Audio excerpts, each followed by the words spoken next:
Hi, Gary Klaben here. You know, in our human existence, we have a couple things that's universal. We all get the same amount of time every day, 24 hours.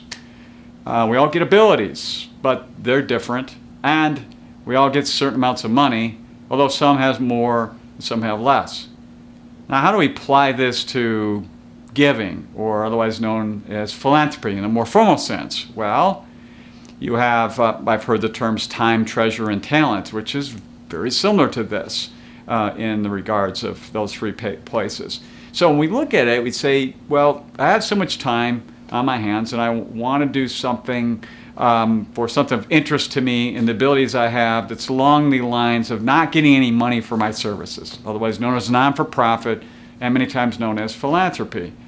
So you certainly can just use your time and your abilities if you don't have the money or excess money to do that. And that is fine, because we need lots of folks to help out lots of other folks with things that just aren't covered in our society to help people along their way in life. If you have the third piece, money, that you can then use for purposes of helping philanthropy, then that can be done many different ways. You can just do check writing. You can just say, hey, I want to give $100 to the local charity to help out whatever your cause happens to be, or 1,000, or whatever it happens to be that works.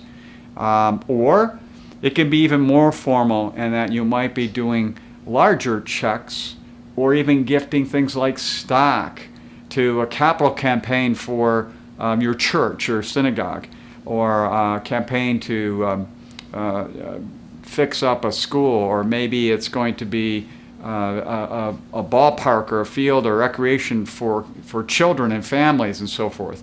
And so here you might take extra assets you have and do larger amounts. And if you take it a step further than that, you can actually go into things like private foundations and donor advised funds and private operating foundations, where you're really spending your full-time efforts in that. More dollars are being created and it has a much bigger impact. So it can go the whole spectrum. It can go from just writing a check to helping somebody out that comes to the door of something you believe in, to all the way up to be fully operating on a full-time basis in a charitable endeavor of something you really believe in, that you want to work on, using many of your own dollars or your own assets to make an impact on the world in the way you want that to take place. And that's that three-legged stool, which is really about your time, your ability, and your money. So until next time, enjoy.